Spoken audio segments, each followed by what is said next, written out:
Hola, ¿qué tal? ¿Cómo están? Estábamos viendo por las épocas estábamos más o menos en el siglo XIX, ¿sí? Los años 1800, ¿qué estaba sucediendo? Vimos qué pasaba con el zar de Rusia, qué fue con los Yudim, con los zares de Rusia, que después vamos a volver con el último zar de Rusia también. Y luego nos pasamos a ver qué pasaba también en el siglo XIX en América, justamente lo que vimos en Nueva York, cómo empezaba a crecer la comunidad, cómo los primeros que llegaron habían sido los iluministas, los de la Escalá, que habían dejado su centro de acción en Alemania y se pasaron a Estados Unidos y ahí empezaron a crecer. Y luego como también los ortodoxos habían traído un rabí, lo que había sucedido, y ahí empezó la historia también de los ortodoxos, de los datim en todo lo que es América, en todo lo que es Nueva York, y de ahí se difundió para toda América del Norte. Pero, ¿qué estaba pasando más o menos en esa misma fecha con los sefaradim? Con los sefaradim, estamos hablando en el norte de África, en el Magreb, estamos hablando con los sefaradim, en Marruecos, en el Magreb. Y también vamos a ver todo lo que iba sucediendo con los sefaradim en todo lo que es Oriente. Obvio que todavía no había Eretz Israel, pero ya empezaban a llegar algunos de los primeros Olim, vamos a decir, la primera Aliyá, aunque había ya Yehudim. Estuvo la época de Rabbi Yosef Karo, la época de Arizal, todo eso que habíamos visto con Gracia Méndez Nasí, que ella fue la que empezó en Tiberia, empezó a difundir y ahí llegaron todos los Jajamim, también lo habíamos visto. Esa Gracia Méndez Nasí también es de Turquía, ella era de ahí, originalmente de Portugal, pero después se instaló en el Imperio Otomano. Pero bueno, ¿qué pasó entonces con los sefaradín? ¿Qué va pasando? Vamos a ir viendo algunos hechos, algunos sucesos que empezaron a cambiar la historia de los sefaradín, que llevaban viviendo en todo Oriente, en todos los países musulmanes, muchísimos años. O sea, llevaban viviendo prácticamente desde antes del Bet HaMikdash. Incluso en Siria llevaban viviendo desde la época de David Amelech, cuando el rey David conquista Siria con Yoab ben Zeruya, y ahí se instalan los Yehudim. Estamos hablando de antes del primer Bet HaMikdash.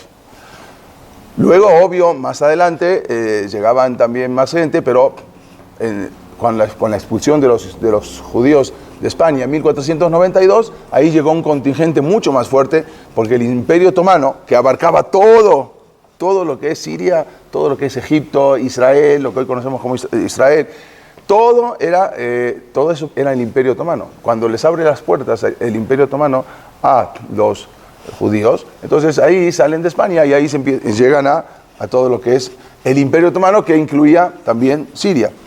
Quiere decir que ahí llegó un contingente mucho más fuerte.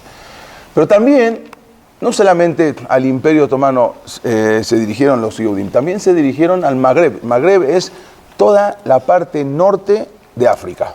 O sea, Libia, Túnez, Argelia, Marruecos, todo lo que es la parte norte de África, que se llama el Magreb, todo lo que está, lo que da hacia el Mediterráneo.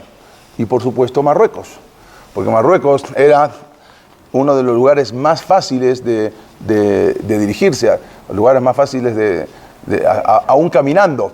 Estamos hablando, era Portugal, los que estaban más hacia el norte se iban a Portugal, en España, y los que estaban también más hacia el sur, desde Andalucía, todo para el sur, se iban hasta la frontera, hoy en día se llama la línea, y después llegaban ahí hasta Gibraltar o un poquito, y ahí cruzaban.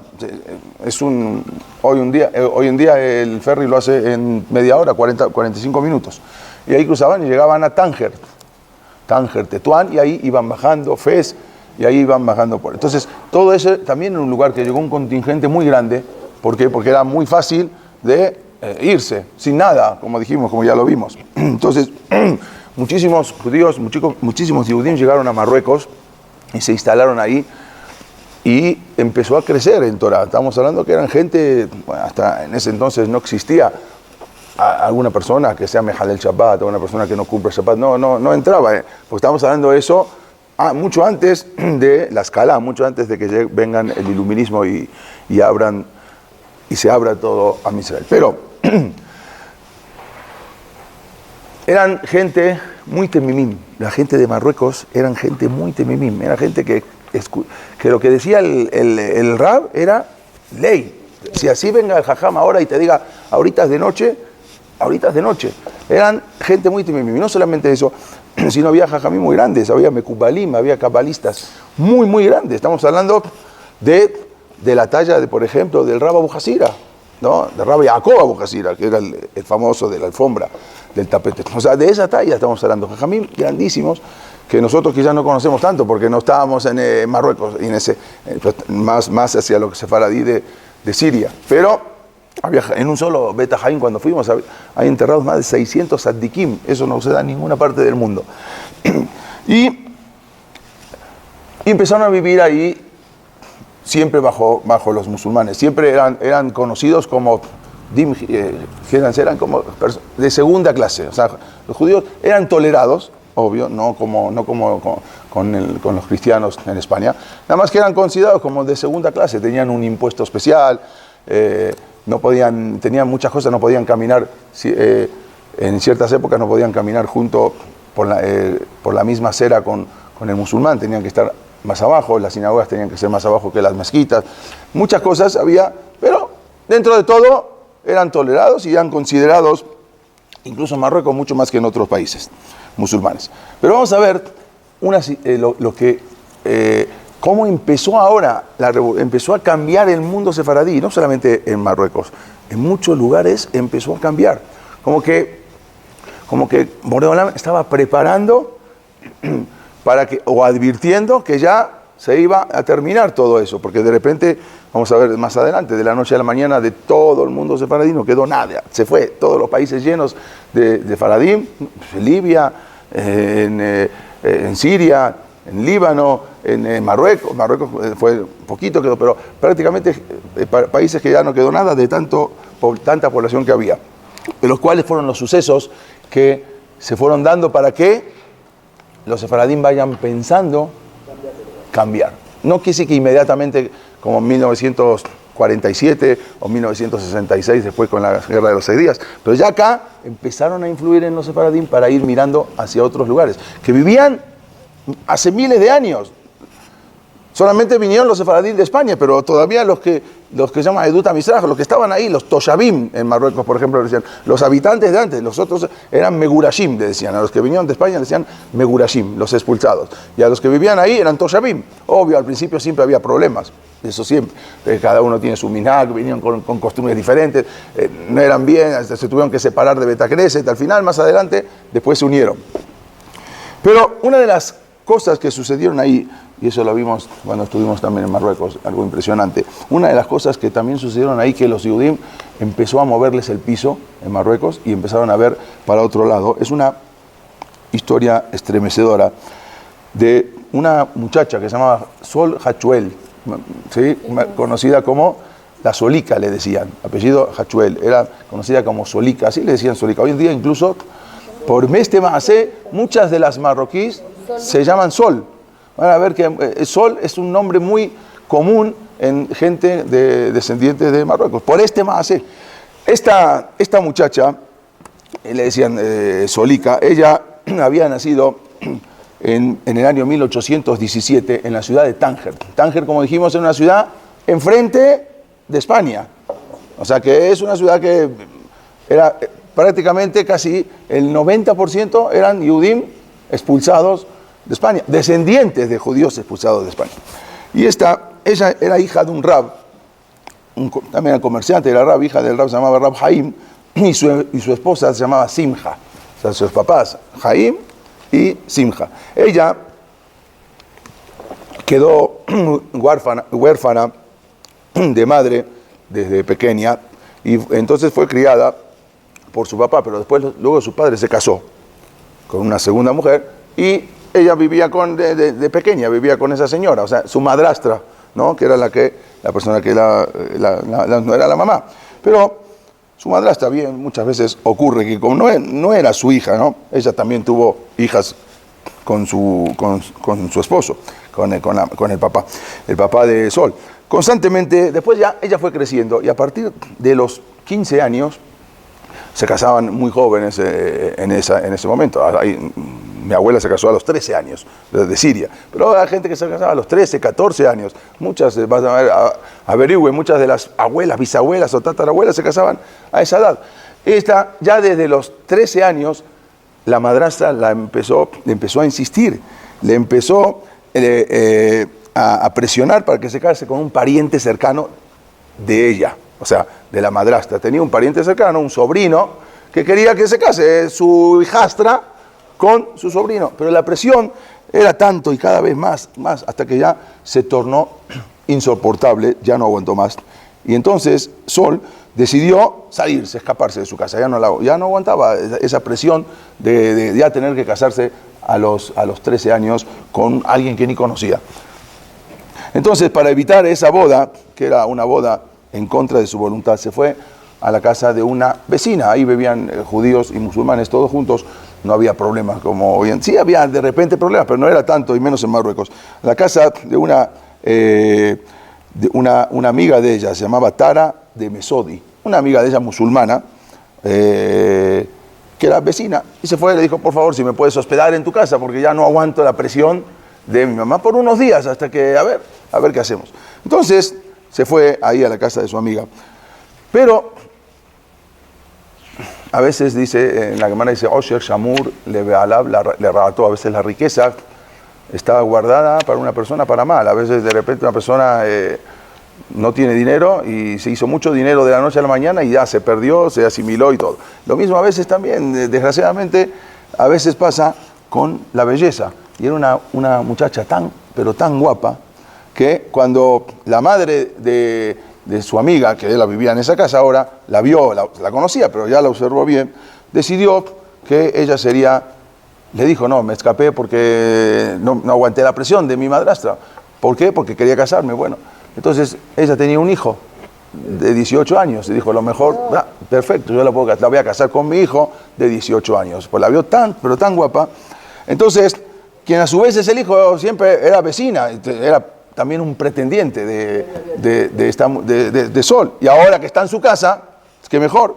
Entonces ahora la presión continuó, pero no por parte de la madrastra, sino ahora por parte de la musulmana, de la mamá, e incluso de su amiga. O sea, ya entre las dos ya era una presión. Su amiga ahora quería que se case con su hermano. Entonces ya era tanta presión que ella decidió regresar a la casa de su padre. Dijo, prefiero malo conocido que bueno por conocer, como se dice, ¿no? Bueno, por lo menos ya, ni modo, me tengo que aguantar a vivir con mi madrastra, pero no puedo vivir acá. Incluso hay sobre esto, hay un viajero yehudí que viajó en esa época, se llamaba Israel Yosef Binyamin. Era un viajero, no era marroquí, pero viajó y estuvo en esa época, visitó Marruecos a mediados del siglo XIX y la vio a ella. Un viajero judío dijo, escribió así, jamás el sol de África había alumbrado una belleza más perfecta que el sol Hachuel. Así escribió. Imagínense, y no tenía nada que ver, pero así escribió cuando lo vio. Bueno, también él escribió y puso así, este viajero, sus vecinos musulmanes habían dicho que era un pecado que tal perla permaneciera en posesión de los judíos y que sería un crimen dejarles tal joya. Así decían los musulmanes.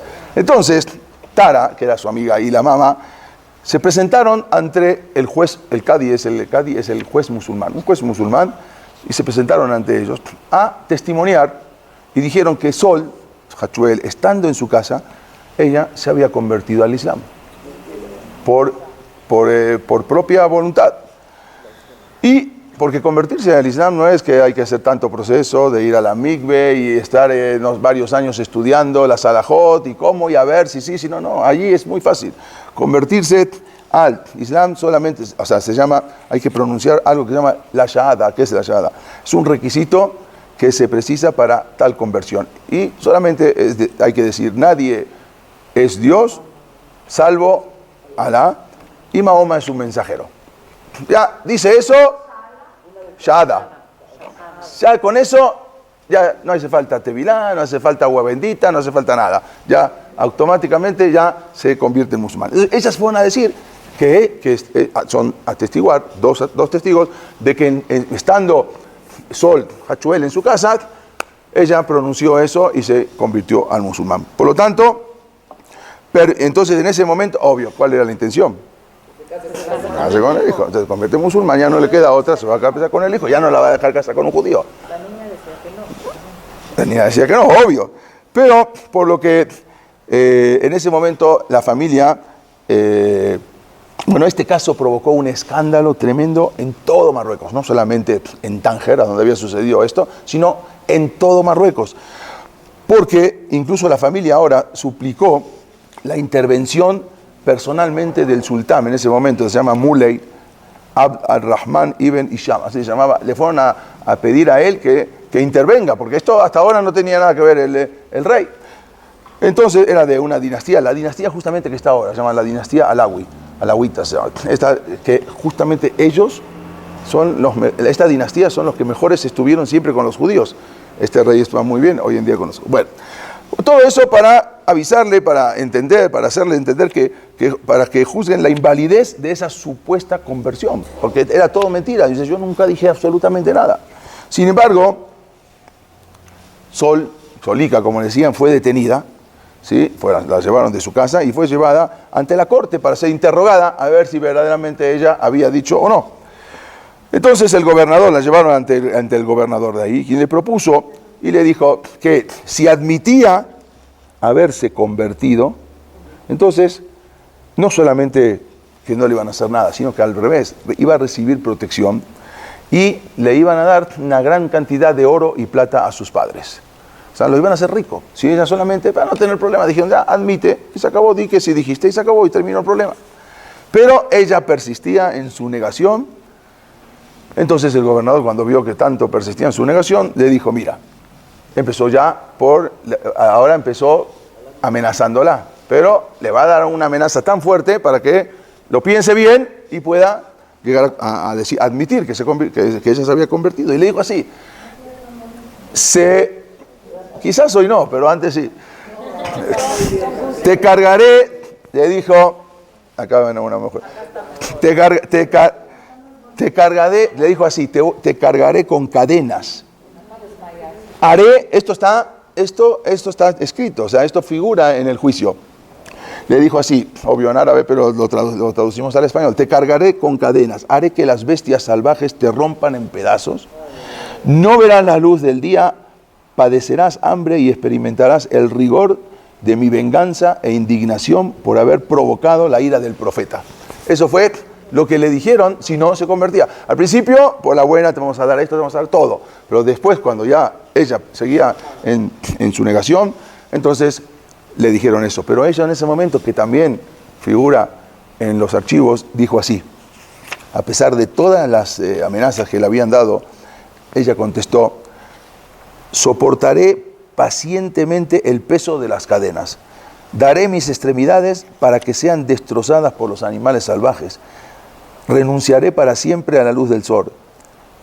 Pereceré de hambre y cuando todos los males de la vida se acumulen en mí, por tus órdenes, sonreiré ante tu indignación y la ira de tu profeta, ya que ni tú ni él habrán podido vencer a una mujer tan débil.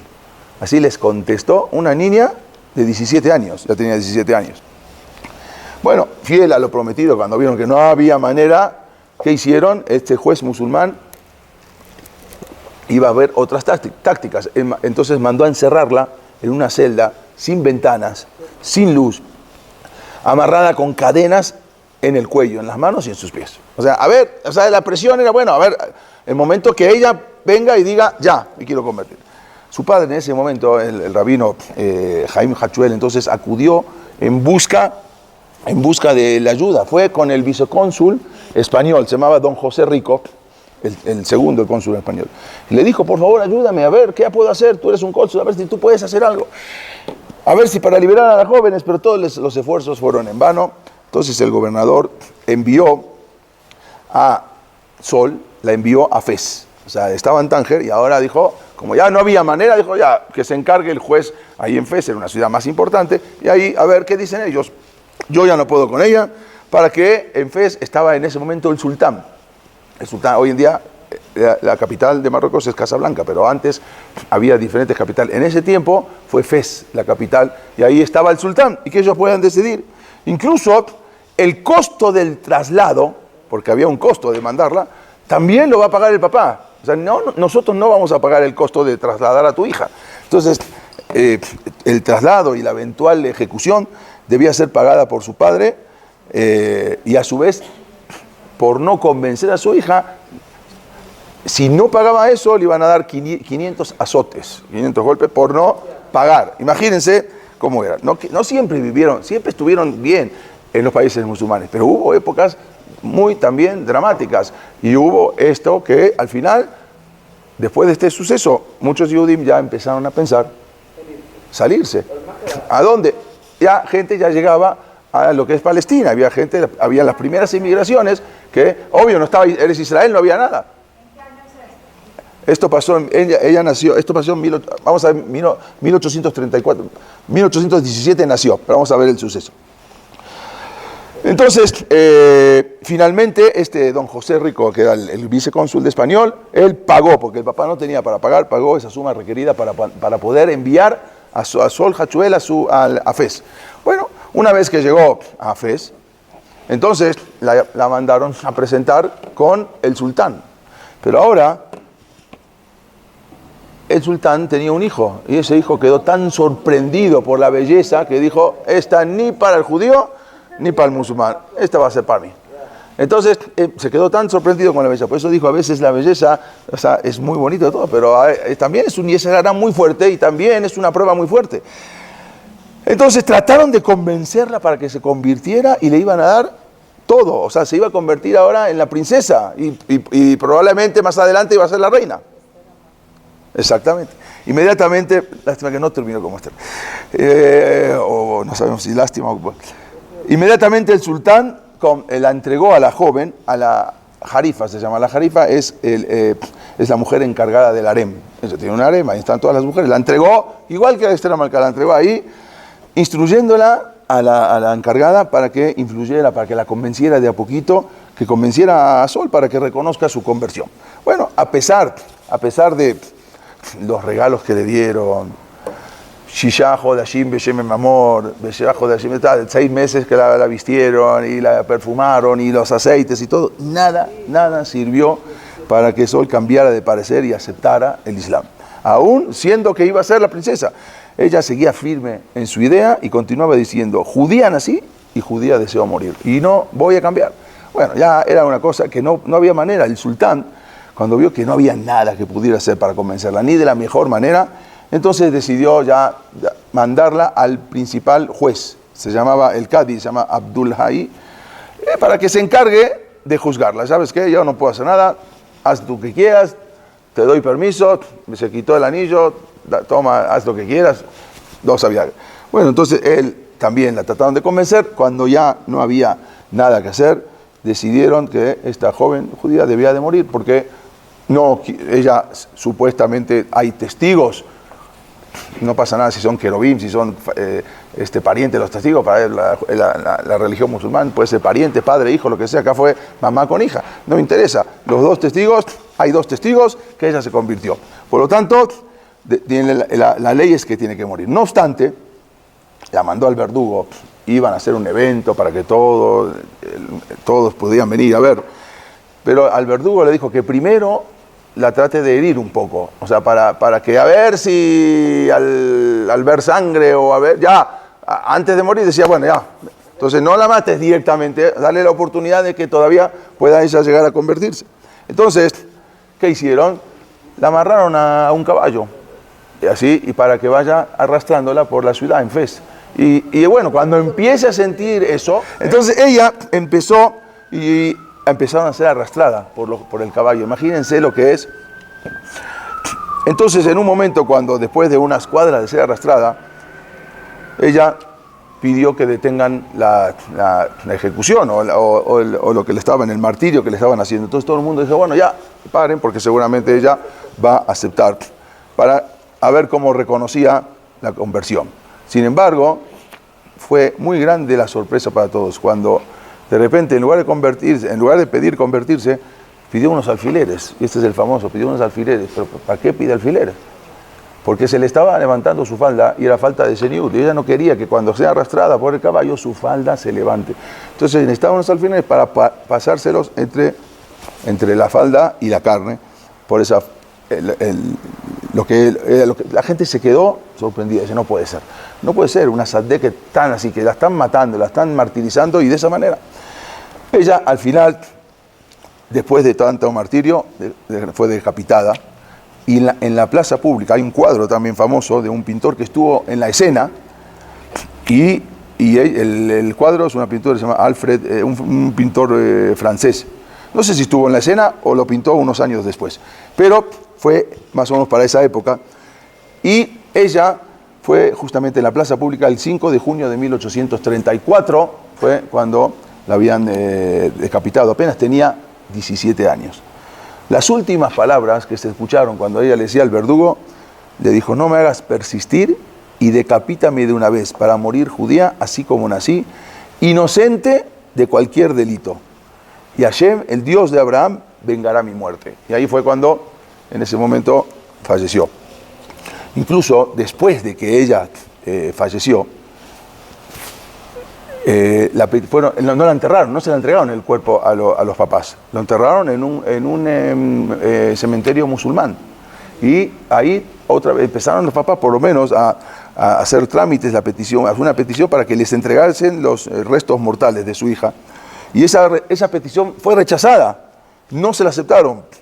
Y Sol Hachuel fue sepultada en el cementerio musulmán del mismo Palacio de Fez, ahí donde se enterraban a los grandes líderes, ahí fue enterrada ella. Se cuenta que desde entonces, desde ese momento, la Neyamá de Sol no dejó de perseguir en los sueños al sultán. Todas las noches, cada noche venía y se le presentaba y con su pelo lo ahorcaba, lo estaba estrangulando. O sea, una vez, dos veces, tres veces, el sultán no paraba de soñar. Se fue a pedir consejo con los jueces, los consejeros musulmanes, le dijeron, ve con los rabinos judíos, ellos te van a decir qué va a hacer. Fue con los rabinos judíos y ellos le dijeron que la muchacha estaba reclamando sus restos, que lo entierren en un cementerio judío, no en el cementerio musulmán. Hasta que al final aceptó, ya no quería seguir soñando esas cosas, tenía miedo, aceptó entregar el cuerpo, llamó a la Jebra Kadisha, llegaron a la Jebra Kadisha y se llevan el cuerpo de ella al cementerio, al Bet Haim de Fez, en la ciudad de Fez, que estuvimos ahí.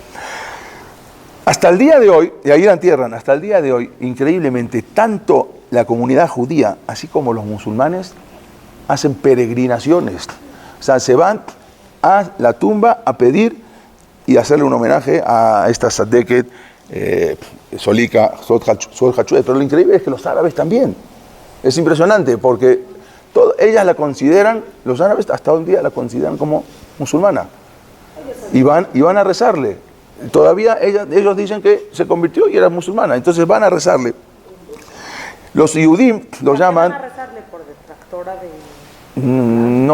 No sé por qué, pero es algo insólito, van a rezarle. Es más, yo vi en Israel, una vez, cuando yo estaba en el aeropuerto, que venía para México, estaba lleno, parece como que la gente, como que un montón de Yudim, todos sefaradim, como que los que se van a Uman, que de repente se llegan al aeropuerto, bueno, pero todos sefaradim. Dije, qué raro. Entonces preguntamos y me dijeron, no, estaban yendo porque era el aniversario de la muerte de Sol Hachuel. Entonces alquilan charter y van directamente desde Tel Aviv a Fez, rezan y se vuelven al otro día. el día de su hilula, vamos a decir la hilula, de esta mujer tan tzatek. La ley hasta hoy en día, que si ¿qué decían los rabanim? Una cosa muy importante. Los mismos rabbanim en un momento le dijeron, fueron con ella a la cárcel y le dijeron, conviértete. Los rabbanim le dijeron, dicen, no es lo mismo la religión musulmana que la religión católica, conviértete y el día que puedas, vuélvete a convertir al judaísmo. Así había sucedido en Temán, en el Yemen, en la época del Rambam, en la época de Maimónides, que le mandaban a preguntar porque o se convertían toda la comunidad o los mataban. Un rabino, estando en el Yemen, de ahí dijo que había que dejarse matar, la gente estaba aterrorizada, mandaron una carta al Rambam, al Maimónides, que estaba en Egipto, y él mandó a decir, está la carta todavía, y Geret Temán se llama, y él les mandó a decir que se deben de convertir, porque es lo mismo esta religión que la religión católica, y deben convertirse, y es un solo Dios, no hay santos, no hay vírgenes, no hay nada, entra uno a una mezquita, no hay absolutamente nada, no hay un solo cuadro, no hay ni una imagen, y ellos creen en un solo Dios, solamente que lo consideran a Mahoma como un nabí, como un profeta, pero no le rezan a Mahoma, no, para nada, le rezan a Dios. Entonces, el Rambam dijo que sí se podía. Obvio, para nosotros no se llama conversión, para ellos sí. Entonces les dijo que se conviertan y al final hicieron caso al Rambam en Yemen. Y al final, después, más adelante, toda la comunidad se convirtió, cambió de rey y se volvieron al judaísmo. Si hubiesen dejado, ya estarían todos muertos. ¿Y qué pasó? Por eso hoy en día, en Temán, en el Yemen, ellos... La Salahot es más el Rambam que el Shulchan Aruch. No todo el mundo recibió Ashkenazim, Sefaradim, todos recibieron la Salahot del Shulchan Aruch. Ellos no, ellos siguen el Rambam. Por ejemplo, el Rambam dice que se puede comer, un ejemplo, hay muchas Salahot, se puede comer carne hasta Erev Tisha B'Av. O sea, nosotros desde Rosh Chodesh, pero el Rambam dice que se puede comer carne aún hasta Erev, ellos comen carne hasta Erev Tisha B'Av. Sí, hacen el Tanit, o sea, empiezan el Tanit con carne. Quiere decir que ellos, y así como eso hay muchas salahot, ellos van según, o sea, tanto idolatraron al Rambam por lo que le salvó la vida, que ya su alajá es el Rambam, es Maimónides. Ellos sabían así. Bueno, acá los jajamín fueron con ella a la cárcel y le dijeron, conviértete. Y el Rambam mismo había dicho, no me voy a convertir. Nací a judí y nací a me voy a morir. Y por más que esté permitido y por más que todo, no me interesa y no me voy a convertir. Los jajamín hablaron y hablaron, por favor, después vemos cómo te sacamos, te sacamos del país, lo que sea. No me interesa convertirte. 17 años. Bueno, ella, ¿Te acuerdas que estuvimos ahí? Sí, impresionante. Cuando los Yehudim la llamaban Sol Atzadiká. Atzadika, pero ahí le decían Sol Atzadiká. O sea, se refiere solo a la mujer justa. Mientras que los árabes musulmanes le dicen la ala Zuleika. Así como que la princesa Zuleika, la dama Zuleika. Así le dicen, así la llaman los árabes. En su lápida, en su matzebá está escrito en hebreo y en francés. Dice así, aquí descansa, ¿cómo se dice? Madame Mosel, Madame Mosel, ¿no? Solika Hachuel, quien nació en Tánger en 1817 y negándose a entrar a la religión islámica, los árabes la asesinaron. No sé todavía cómo van los árabes, pero así dice. Los árabes la asesinaron en 1834 en Fez, mientras ella fue arrancada de su familia. Eso es lo que dice acá, lo pueden ver en la matzebá de Sol. Y dice, el mundo entero está de luto por esta niña Kedoshá. Eso fue en 1834. Incluso, como dijimos, hay un cuadro sobre esta ejecución y hay libros que salieron también, hay varios libros, El martirio de la joven Hachuel o La heroína hebrea de Eugenio María Romero, hay otro libro que se llama La clave de Sol, y así fue el suceso. Esto dio origen a que muchos Yehudim empezaban a salir. Desde el año 1834 empezaban a buscar diferentes rumbos. Unos se fueron para Israel, otros se habían ido a Siria, pero luego en Siria también empezaron los problemas. Y se habían ido a Egipto, a diferentes lados, muchos incluso ya se fueron a América, después de 1834. Más adelante, unos, 50 años más adelante, empezaron a irse a Brasil, empezaron a irse a América, empezaron a irse a otros lados, porque esto ya, con esta situación, y otras que hubieron también, se empezaron a pensar diferente y el mundo sefaradí empezó a cambiar. El mundo sefaradí, que tenía sentado miles de años, empezó a cambiar, se empezó a mover. Pero increíblemente se iban dando unas cosas tras otras. Porque vamos a ver ahora unos sucesos en otros lugares que como que eran señales de Akadosh Baruj Hu. Váyanse, empiecen a mirar para otro lado. Empiecen a emigrar. Durante mucho tiempo, siempre los judíos habían sido víctimas de falsas acusaciones rituales. Eso sabemos, vamos a ver, ya desde 1217 en Norwich, en Inglaterra, que fue la primera, y de ahí empezaron unas tras otras en España, en todos lados. Pero con los sefaradim nunca hubo ese tipo de acusaciones. Había otras, pero ese era un invento que lo adoptaron en Ashkenaz, lo adoptaron en Europa, no con los sefaradim. Y eso habían ocasionado siempre grandes desgracias a nuestro pueblo. A ver, torturas, saqueos, violaciones, asesinatos, era tremendo. Aunque casi todas estas falsas acusaciones, siempre, como dijimos, se habían dado en Europa. Pero hubo algunas excepciones que se dieron con los sefaradim, como la que ocurrió en 1840, estamos hablando 6 años después, en Damasco, en Siria. En Damasco, en Siria, que hasta ahora nunca se había escuchado. Había otro tipo de acusaciones, pero nunca este tipo rara de acusación en los sefaradim, que los musulmanes digan esto, eso no se escuchaba. Y fue en Damasco, conocido como Shuam. En ese momento, en Siria, vivían 400 familias. Estamos hablando de una comunidad importante, 400 familias judías.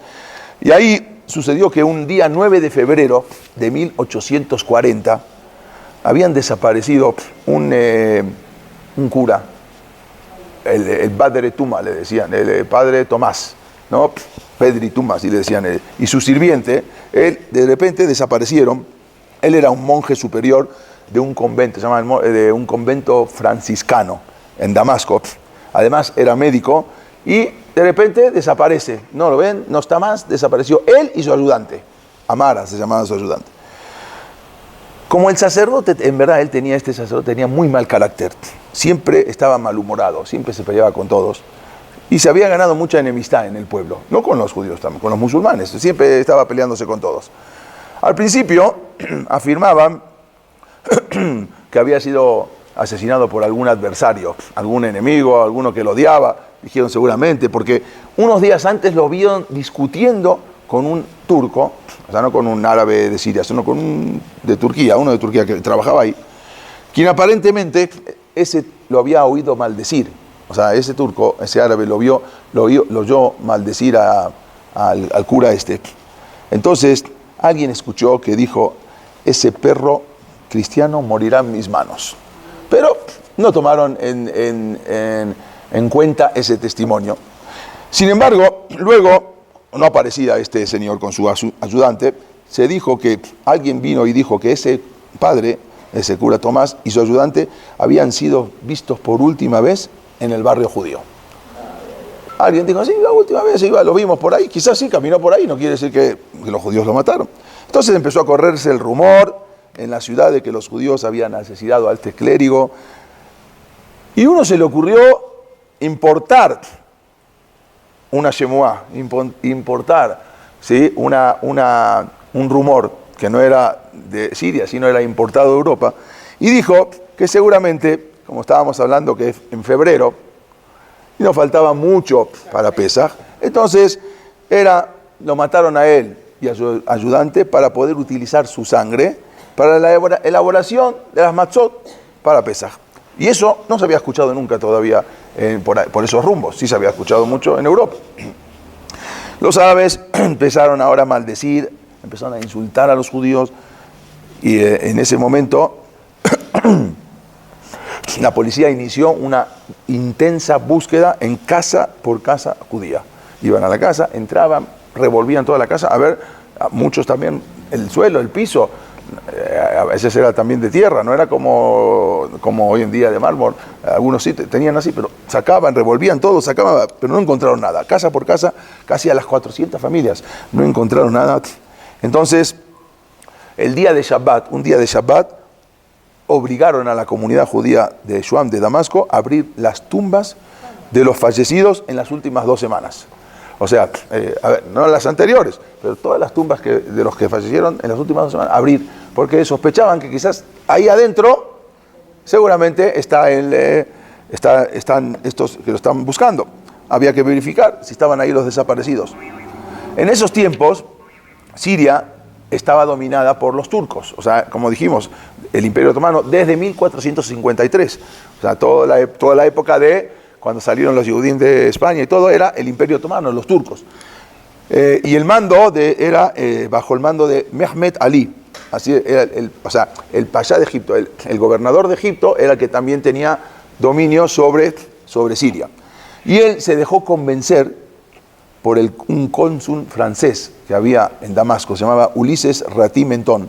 Él se dejó convencer de que los judíos lo habían asesinado al cura y a su ayudante para fines rituales. Fue y se dejó convencer, algo que era ilógico.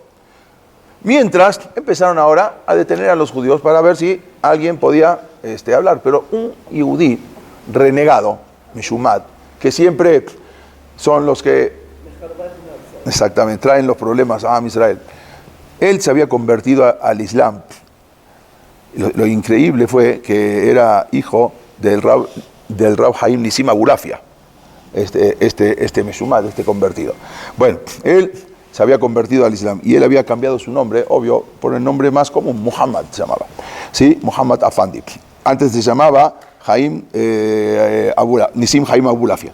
Él acusó a los rabinos y testificó en falso que él mismo no sabía, pero él le habían mandado a llevar esa sangre, un tarrito de sangre, a la casa del jajam para que la mezcle con la harina de matzá para pesas. Pero él no sabía qué sangre era. O sea, a mí me mandaron de llevar a la casa, a mí me mandaron a llevar a la casa del jajam y le llevé y le entregué un tarrito de sangre. Yo no sé si era sangre de él, pero yo le llevé. Entonces en ese momento, obvio que quizás también lo habían pagado para que igual era un judío renegado. A su vez, había una respetable anciana musulmana, que todo el mundo le decían que era vidente, una vidente anciana que todo el mundo la veneraban.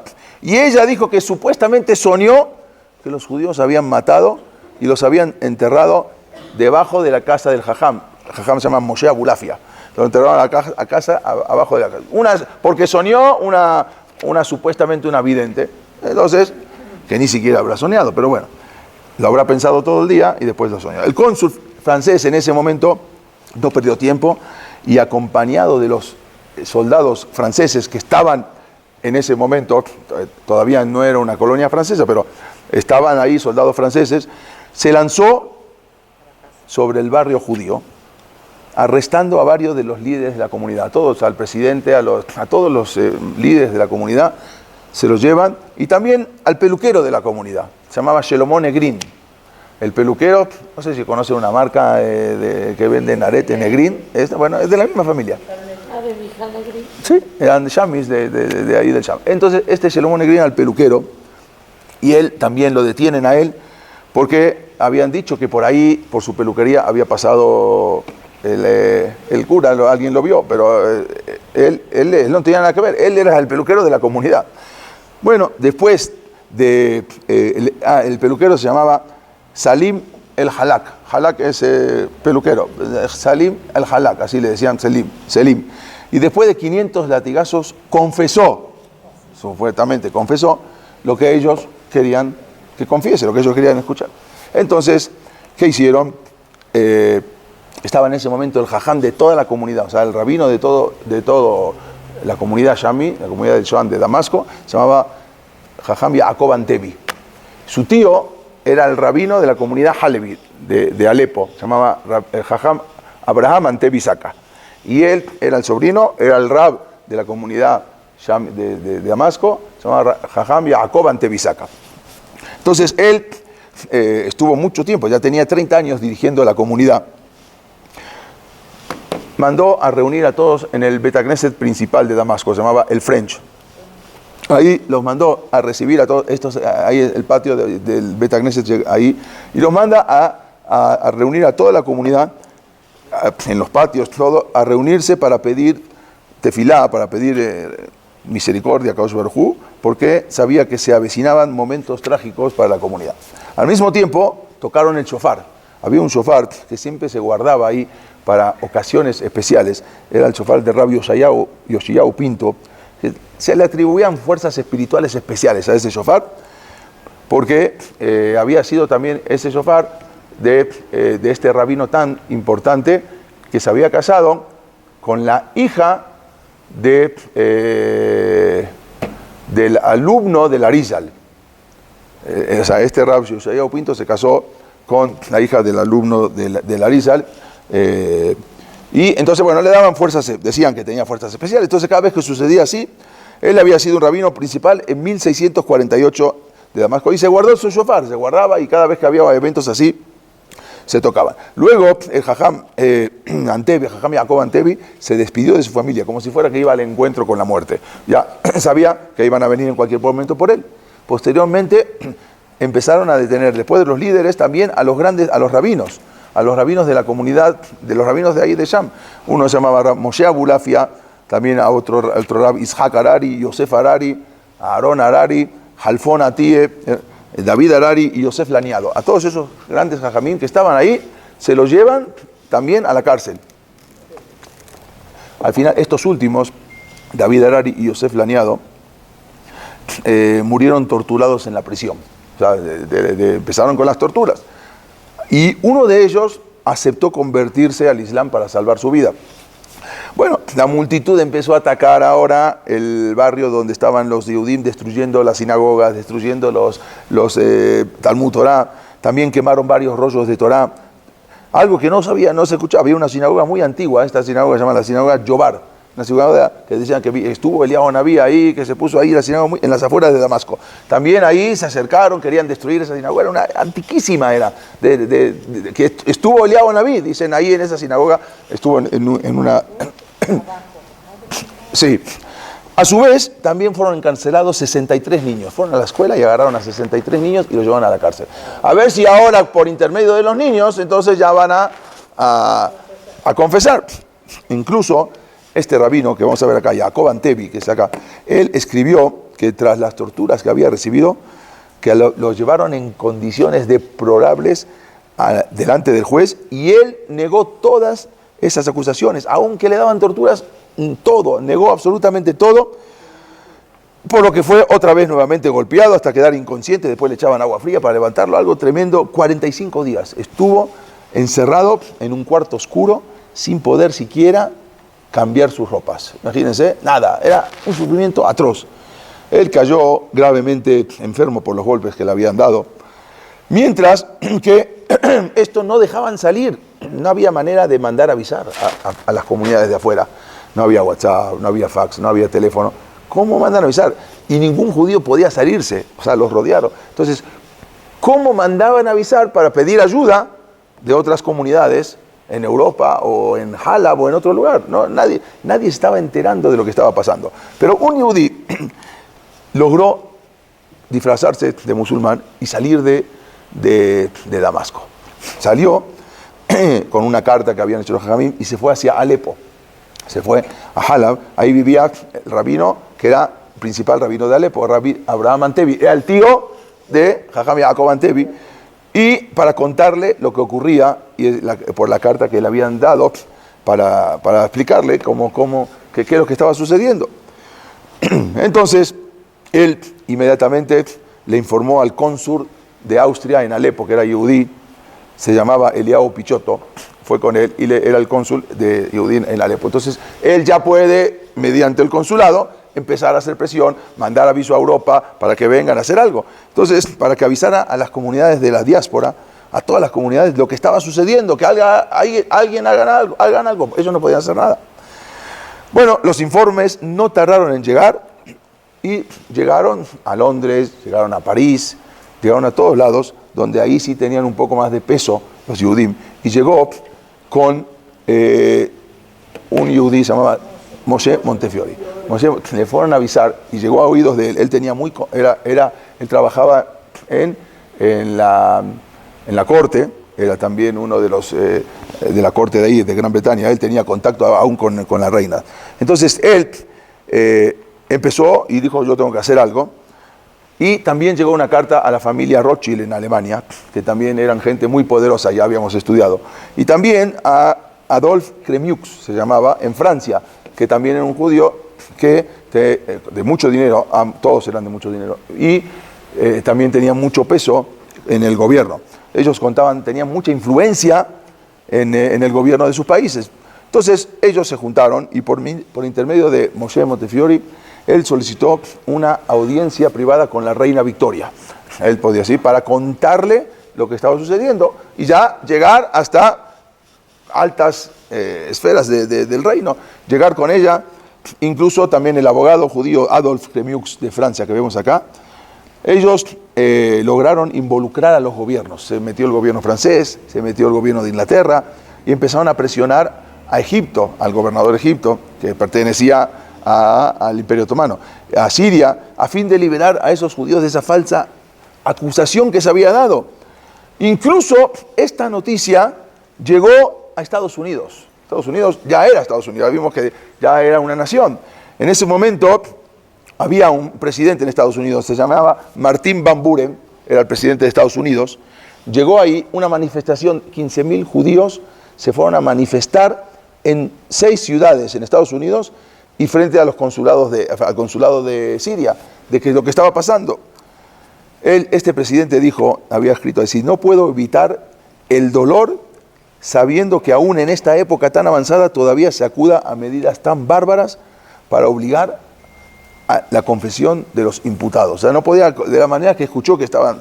Moshe Montefiore fue apoyado por los líderes influyentes con una delegación influyente, se presentó ante el gobernador de Siria, se llamaba Mehmet Ali. Hizo negociaciones y el 6 de septiembre de 1840 se logró la libertad de todos los prisioneros de Damasco, aunque 4 de ellos ya habían fallecido por las torturas. Más tarde también en Estambul, ahí era el centro de todo el Imperio Otomano. Viajó Moshe Montefiore a Estambul y logró una cita con el sultán, se llamaba Abdülmecid, y para que publicara un firmán, se llama un firmán, quiere decir un decreto, un edicto, de que anula toda acusación de sangre, o sea, el libelo de sangre del Imperio Otomano. O sea, ya no existe alguien que de acá en adelante pueda llegar a venir a decir que los judíos mataron por acusación de sangre. O sea, ya, firmaron un decreto que no existe ya más esa acusación. Hasta hoy en día siguió esa acusación, sí, en los países árabes. Bueno, al final lograron convencerlo y por lo tanto, el día 8 de Elul fue instaurado por los judíos de Damasco como un día de fiesta, porque ese día se canceló todo, después de todo lo que pasaron, y se habían salvado de esa persecución. ¿Qué pasó con este cura? Lo más probable es que lo habían matado ese que se quería vengar. Incluso hasta en Italia y también en Siria hay una lápida del cura Tomaso, se llama. ¿Se qué? El Rab, Jacob. Sí, el Rab Jacob Antevi se salvó y salió de ahí y se fue a vivir a Israel. No solamente Rab, sino lo siguieron muchos judíos a Palestina. Por eso digo que a partir de ahora, después de 2 años falleció, a partir de este momento, de estos sucesos que iban pasando, vamos a ver que la semana que viene vamos a hablar de otros sucesos, también los sefaradim. Era algo que estaba impresionante, pero como un suceso traía otro. Esta misma acusación ahora se pasa para otro lugar. Vamos a ver, que aparentemente, bueno, justo el mismo año todavía no habían firmado no habían de ese edicto, que nadie podía acusar de eso. Pero a partir de estos sucesos la gente empezó a cambiar. Los sefaradim, que tenían miles de años viviendo, y otros que tenían 500 años que venían de Sefarad, empezaron a cambiar su manera y muchos ahí se empezaron a trasladar. Al lugar más cerca era Líbano. El lugar más cerca era Eretz Israel, Palestina. ¿Sí? Otros vieron más lejos, empezaron a ver otras latitudes, empezaron a ver América, empezaron a ver a dónde trasladarse, porque estos sucesos empezaban a cambiar el rumbo de Am Israel. Esto es lo que pasó con los sefaradim, porque no solamente con los ashkenazim, como que Akadosh Baruj Hu empezó a preparar algo que hasta ahora lo vemos viendo, porque 2000 años fuera de Eretz Israel, fuera de que no existía Israel, y de repente como que Dios empezaba a preparar, ¿sí?, algo para que la gente se empiece a pensar en mirar hacia otros lados.